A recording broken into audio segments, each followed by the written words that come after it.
žmogus sako, aš turiu parduoti mišką. Ok, koks tai miškas, kaip tu nori parduoti, išsikirtimai, su žeme, kaip ta kaina nusistato, o kaina nusistato pagal medyno sudėtį, tai pagal amžių, pagal brandą, pačios sandorio kaina, tai turi tenkinti abi pusės, tiek mane kaip pirkėją, tiek žmogų kaip pardavėją. Tai jeigu mes abu sutariam, kad jis parduoda 2 hektarus plyno kirtimo man už sutartą sumą, tai duotuoju atveju jau jam nebereik rūpintis jokiom problemom, jam nebereik galvoti, ar aš iškirtau iš 2 hektarų 450 kubų pagal sutartį pasirašytą, ar aš iškirtęs gavau 360.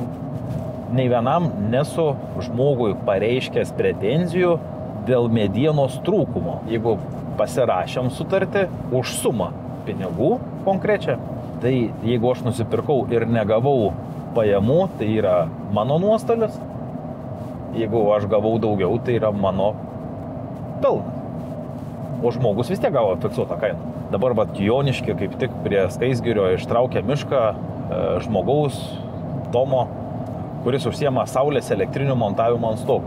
Žmogus sako, aš noriu išpirkti tą dalį, kokią kainą aš galiu jam mokėti, kad tai būtų sąžininga. Nu, okei, pasižiūrim.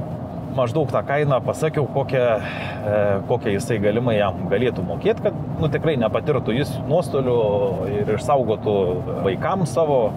Padarėm kadastrinius matavimus, viską nuo iki Z paruošėm visus dokumentus reikalingus kirtimui miško.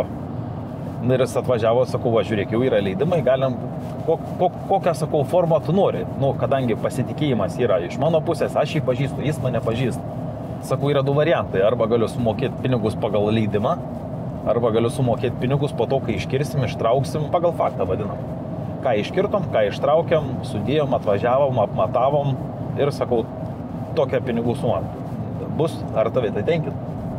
Gerai, sako, darom taip. Tai mes dokumentus paruošėm, iškirtom, ištraukiam, dabar per tą pašalimą sudėjom, dar nesumatavom, bet jisai pats dabar turėtų nuvažiuoti tą mišką, pasižiūrėti, kaip atrodo medienas pats sandėlys, pats pasižiūrės, o mes kitą savaitę su vadyba nuvažiuos, matuos, žinosim apytiklius medienos kiekius, tada galėsim paskaičiuoti galutinę kainą, kokią jam sumokėsim. Jis išlošė dėl to, kad ant dokumentų miškotvarkos projekte buvo pasirinktas paprasčiausias kelias, koks tik tai jis gali būti. Biržės atrėžimas, medienos turėvimas buvo daromas, bet jisai duotuoju atveju buvo netikslus, nes yra paklaida leistina. Kitose gal įmonėse kartais vyksta, švelniai tariam, mes tai vadinam medienos garavimu. Nu, būna kitur garuoja. Pas mus negaruoja. Pernai jau gaunas metais vienas miškas, kurį apsipirkau pats. Nuvažiavau, pasižiūrėjau, pagal dokumentus, pagal projektą turėjo kirsti ar 400. Nuvažiavau, pasižiūrėjau. Kažkaip nedai pasižiūrėjau, iškirtom, gavos 300, tai 100 kubų į nuostolį. Tai vienas iš nedaugelio atvejų, kada... Bet taip būna.